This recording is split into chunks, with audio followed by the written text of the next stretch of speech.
would you like to visit Ireland without ever having to leave Middle Tennessee? Believe it or not, it's now an option for you right here in downtown Gainesboro. How did you come up with the name? Oh, you should hear the stories that get made up about that. But the reality is that it conforms to an old tradition of naming pubs with a double barrel name of objects that can be depicted visually. Because back in the day, pubs were usually identified by a sign, maybe a painted sign or a carved wooden sign. And they would choose objects that were familiar to the area, king and crown, horse and carriage. Many of the people who visited pubs in those days could not read or write. That was for the gentry. So you had to have a name that could be depicted with a characterization. So for me, I'm a writer also in my part-time, and I looked for a name that elements of the area but also flowed well together. And Bull and Thistle, those are everywhere here, so there you go. When did you guys first open the restaurant here? We opened the restaurant on March 8th, 2013, so we've been open just over a year. I was born in Toledo, Ohio, and I moved to the state of Florida when I was 10 years old with my family. So I was about 30 years down in Florida. We bought a place up here in Tennessee just kind of as a fluke. We came up and visited friends, and we fell in love with the area. So we bought a little farm, thinking, well, we'll just have it as a getaway every couple of months if we can, because we've got a thriving company down in Florida that keeps us really busy. But time went on, and we just fell in love with the area more and more. And these old buildings downtown here in Gainesboro started catching my eye. They're very historic. The construction is absolutely beautiful, and I'm a big fan of historical buildings. So we kind of watched them deteriorate because the downtown was kind of dying. All the companies had moved out. There were vacant spaces everywhere. So we purchased a few of these old buildings, and then the question was, well, what are we going to do with these now? And that's when we started putting our thoughts together about what would the downtown need, what would the community benefit from. And so why, of all things, did you decide to go with a restaurant and with the Irish theme? Well, we did a lot of talking to people in the community. What would be benefit to them? And the more we got to know people here, there were certain aspects of personalities and lifestyles here that really came through. One was music. There's tremendous amount of musical talent in the area. The other was socializing. People here get together with their families, with their friends. They always eat. They love good food. They love to talk. And to us, that's at a pub because we travel a lot for our business. And we always look for the pubs wherever we're traveling because you get the good food there, you meet the local people there. And then, of course, the other aspect was the Irish and Scottish heritage all throughout this Appalachian area. It's everywhere. So a Celtic pub, and I also have a Celtic background, it just all fit together for us. And what do you like about this? What is so enjoyable about owning an Irish pub, in your opinion? It is so much fun. It's hard work, but people are in and out of your door every day. And sometimes they're people you know well, and sometimes they're people you've never met before. But there's something about a pub. When people walk in, they hear the music, something about the environment just causes their blood pressure to go down. They are here to relax, just have a good time, lay down their burdens for an hour or two, and it's wonderful.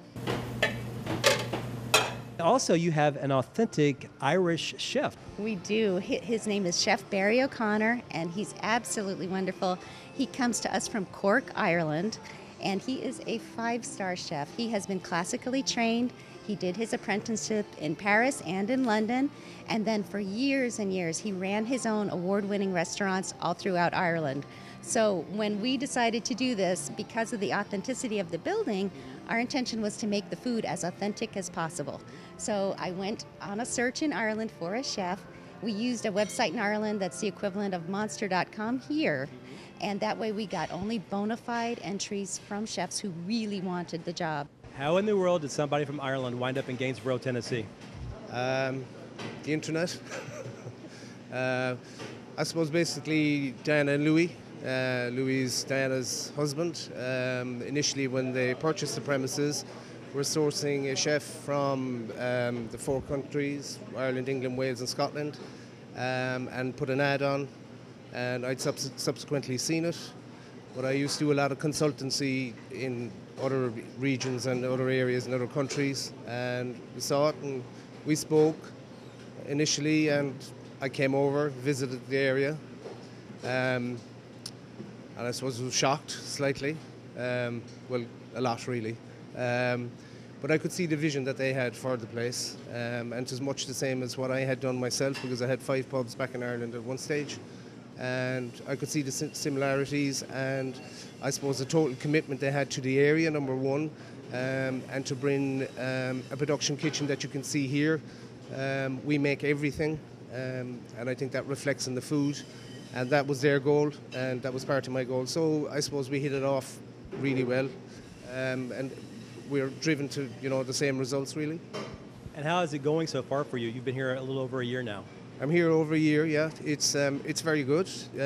I suppose it's totally new from living in Europe. I've adjusted to the area because I come from a big city, obviously, and I've lived in Italy as well, and lived in Milan. So coming to a rural area like this is a bit of a culture shock. I've met a lot of friends and made a lot of friends. But the most of your week is taken. You're up in, you're in work, and you spend a lot of your time here. It's very good. It's very positive. People are fantastic. They remind me of Ireland, really. The hospitality is very good, and the reviews are very good. You're going to get different reviews, but in fairness, it's been very positive, and I kind of get a free rein here. I suppose I'm lucky in that respect. But again, it's back to what we wanted to do, and it's back to what we feel is right for this place, because it is in a remote area. It is a bit of a drive to come here, but in fairness, I think when you do that, it's rewarding. And a lot of people have spoke, and they have put it on Facebook, and that they're pleasantly surprised. So it is a destination area without a shadow of a doubt, but it's a major coup for the area, and for the two people, the two investors that have put this in place, and also for all the staff. They have a lot of staff here, so it's a regeneration in a small town, which can go really far if it wants, While I visited the Bull and Thistle Pub, Chef O'Connor recommended I try the Bubble and Squeak on the menu. It's a mixture of seafood, cabbage, butter, and bacon cake resting on a bed of shrimp and garlic sauce. Let me just say, it was fantastic. How long do you hope that this business can stay open? I mean, I'm guessing probably a long time, right? A long time. We're hoping so. The purpose of it was to make something special and unique and remarkable enough for people to travel from outside of Jackson County.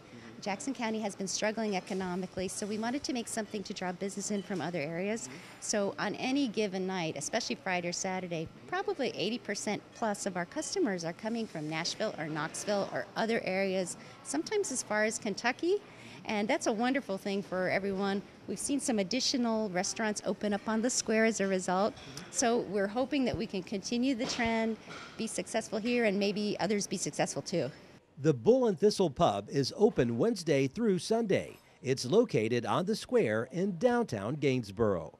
Reporting from Jackson County, Barry Hyatt, NCTV.